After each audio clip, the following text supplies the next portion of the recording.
안녕하십니까. 2025년 1월 19일 최병무의 팩트 시작하겠습니다. 며칠 전에 양상훈 조선일보 주필이 제목이 이겁니다. 윤, 이 둘 다 없어졌으면 더블 코트. 그러니까 그런 얘기를 하는 사람들이 많다, 주변에서. 이게 요지거든요.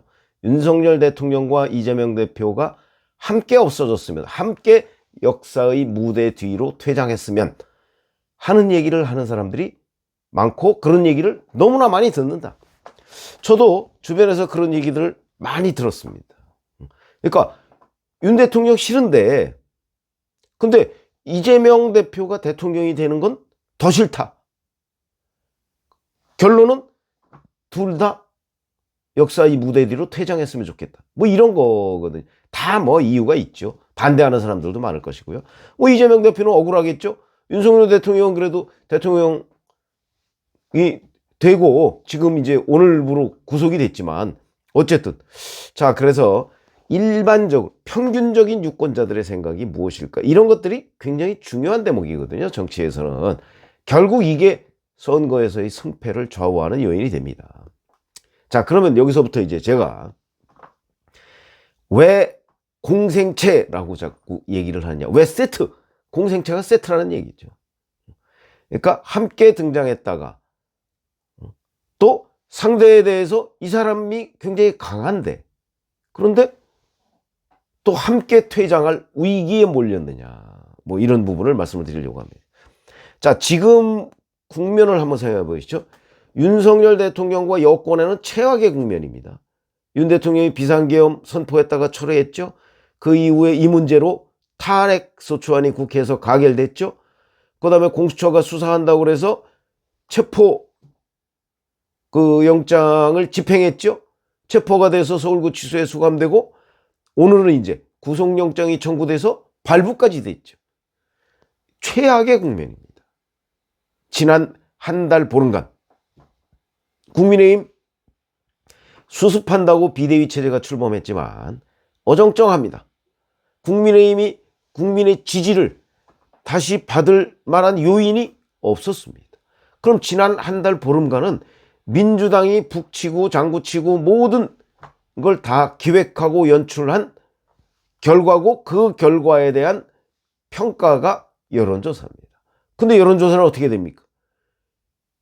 이재명 대표와 민주당은 계속 추락하고 국민의힘은 계속해서 상승합니다. 그럼 이게 국민의힘이 득점을 했기 때문입니까? 아니면 민주당이 실점을 했기 때문입니까? 이런 부분에 대한 평가가 굉장히 중요한 게 바로 정치입니다. 그래서 물론 여론조사는 뭐 그때그때 다르죠. 근데 지금 수십 개의 여론조사가 바로 같은 방향을 가리키고 있습니다. 그건 뭐냐? 이재명 대표와 민주당의 하락, 윤석열 대통령의 약간 회복이지만 여전히 탄핵 지지 우세, 그러나 국민의힘은 계속되는 상승, 아무 할 일도 없는데, 그럼 요거를 어떻게 해석해야 되느냐는 거지. 요거를, 그 말씀을 제가 드리려고 합니다. 갤럽이 14일부터 16일까지 조사한 게 국민의힘이 39%, 민주당이 36%입니다. 제가 여기서 무당층이 17%다. 이거는 무당층이 원래 25 내지 30% 사이를 평상시에 왔다 갔다 했는데 17%로 확 줄어든 거는 유권자들이 이제 선거가 임박했구나 라고 느끼기 때문이다. 그거를 2021년, 22년 이때 상황과 비교해서 제가 말씀을 드린 적이 있습니다. 저희들의 경험으로 볼 때 대개 선거가 없는 때는 무당층이 25, 30 정도 됩니다. 그러다가 선거가 임박하면 무당층이 확 줄어듭니다. 그리고 나서 선거가 끝나고 나면 다시 무당층이 늘어납니다. 그러니까 이제 무당층이라는 거는 뭐 중도층하고도 연관이 돼 있죠. 그러나 그러다가 선거가 임박하면 그 사람들이 뭔가 어떤 식으로든 선택을 해야 된다는 거지. 투표를 안 하거나 아니면 했을 때 누구를 찍거나. 그래서 무당층이 줄어드는 거다. 제가 이렇게 설명을 드린 적이 있었고, 자, 그런데 갤럽만 이런 게 아니고 그 4개 기관 여론조사, NBS라는 거, 전국 지표조사. 그것도 마찬가지고. 그 다음에 이거는 다 면접조사들입니다. 믿기 좀 어렵다는 ARS 조사도 역시 추세는 마찬가지다. 민주당은 이걸 보수층이 과표집되기 때문이다라고 얘기를 하는데, 그런 측면도 없지는 않겠죠. 없지는 않다. 그러나 수십 개의 여론조사가 동일한 방향을 가리키고 있으면 그걸 믿지 않는 경우가 선거에서 진다. 제가 여러 차례 그런 말씀을 드린 적이 있습니다. 저희들의 정치부기자 경험상 저도 여론조사를 100% 믿는 건 아니지만 출입해보면 여론조사를 믿지 않기 시작하는 쪽이 대개 선거에서 지더라. 한 번도 예외가 없었습니다. 제가 30년 정도 정치부기자 생활을 했고요. 그 이후에는 제가 이렇게 평론가로 활동을 하고 있지만 한 번도 예외가 없었다. 대개 질 것 같으면 여론조사를 믿지 않습니다. 근데 여론조사는 다 믿을 건 아니지만 과학이다. 여러 차례 제가 말한 내용을 아마 기억하고 계신 분들이 계실 겁니다. 자, 그렇기 때문에 이런 것들이 중요한 분석의 기준이 되는 겁니다. 자, 작년에 비상계엄 선포, 그 다음에 탄핵, 여기까지만 해도 민주당의 추락이 이렇게 확연하지 않았습니다. 올해, 작년 말에 최상목 대통령 권한대행이 헌재재판관 2명을 추가하고, 그러고 나서 1월 3일에 헌재 변론 준비 기일이 열렸죠. 이때부터 헌재가 뭔가 좀 무리수를 두는 것 아니냐, 이런 정서가 국민들한테 확 퍼지고 나서부터 이재명 대표와 민주당의 하락세가 완연하게 나타났다. 이 근본 원인은 조기 대선을 유권자들이 인식하기 시작했다는 거죠. 자, 당장 이 갤럽 조사에서 이재명 대표 선호도 3주 전에 탄핵 직후에 37%였습니다. 압도적 1등이었죠. 그게 2주 전에 32, 이번 주에 31. 이렇게 내려왔습니다. 이렇게 내려오고 아마 2월 또 조사를 하면 더 내려갈 수도 있습니다. 31? 그리고 이번 달에 28까지 내려왔었죠. 지금 장내 정치 지도자 조사는 한 달에 한 번씩 하거든요. 떨어지는 국면입니다, 계속. 윤석열 대통령 탄핵 찬성, 물론 한 70%까지 갔었습니다. 근데 지금은 떨어져도 여전히 50% 이상입니다. 그럼 이거의 진짜 원인은 뭐냐? 제가 이재명 역풍 이런 얘기를 했었죠. 윤석열 대통령 탄핵을 찬성하는 50% 넘는 국민들 중에 상당수가 그래도 이재명은 아니지 라고 생각을 하게 되는 거다. 요층이 견고하게 있다. 이걸 말하는 거다. 윤석열 대통령 탄핵을 찬성하는 유권자들의 심리 어떤 걸까요? 윤석열 대통령 탄핵을 물어볼 때는 유권자들의 머릿속에 그래 윤석열이냐 이재명이냐, 아마 이런 구도를 그리면서 답변을 할 겁니다. 윤석열 대통령 탄핵? 그 탄핵 해야지. 비상계엄? 그게 말이 돼? 탄핵해야지. 이게 50%가 넘는 거죠. 그러니까 그런 여론조사 결과가 나오는 겁니다. 자, 그런데 윤석열 대통령이 빠지고 한 조사, 이게 이제 장내 정치 지도자 조사, 그 다음에 정당 지지율 이런 거 아니겠습니까?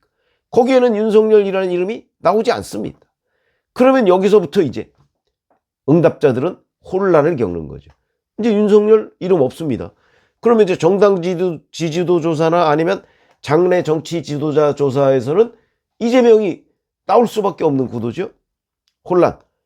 그러니까 이제 윤석열을 빼니까 이제 이재명이냐 아니냐 구도로 갑니다. 그거 싫은데? 이러니까 흩어지는 겁니다. 그래도 이재명이지. 물론 그것도 있죠. 그래도 이재명밖에 더 있어. 아니야. 국민의힘이 이렇게 됐는데 윤석열 대통령이 이제 퇴장하잖아. 그러면 그래도 국민의힘이야 라고 생각을 또 아직은 결정 안 하겠어. 이런 사람들이 막 혼재해 있는 거고, 민주당에는 이재명 혼자 있는 거고, 부동층, 무당층 이런 사람들, 그런 사람들은 전부 다 이 윤석열, 이재명 이 구도 속에서 생각을 하면 이재명이다. 이렇게 답변을 하는 게 이제 탄핵 지지 이런 거고요. 지금 갤럽 조사로 보면 대개 탄핵 지지가 뭐 한 50% 조금 넘고요. 탄핵 반대가 한 30% 중반대쯤 됩니다. 차이가 꽤 크죠. 근데 그게 아니고 윤석열 대통령이 없는 구도에서 이재명 장래 정치 지도자, 국민의힘 민주당 지지율 뭐 이런 걸 따지면 계속해서 하락. 이 구도가 되면 어떤 생각을 갖게 됩니까? 결국은 윤석열 대통령과 이재명 대표는 적대적 공생관계다. 이런 얘기는 오래전부터 있었거든요. 한 세트다 이거죠. 한 세트인데 윤석열 대통령 단독으로 놓고 보면 지지율이 높지 않습니다. 그런데 이재명, 윤석열을 같은 프레임 속에 넣고 보면 상대적으로 이재명 대표에 비해서 윤석열 대통령이 강세다. 이게 적대적 공생관계입니다. 그래서 제가 공생체, 앞에 적대적자 빼고 한 세트다. 이런 얘기를 하게 되는 거죠. 자, 실제 대선이 만약에 치러진다면 뭐 헌재에서 뭐 기각이 될지 인용이 될지 모르지만 오늘 구속이 된 상황까지 보면 뭐 인용이 될 가능성이 꽤 높다고 보는 게 정상입니다. 정상. 그걸 부인하기 시작하면 이 분석 자체가 안 되는 거죠. 그게 정상입니다. 물론 예외적인 상황으로 기각될 수도 있겠죠.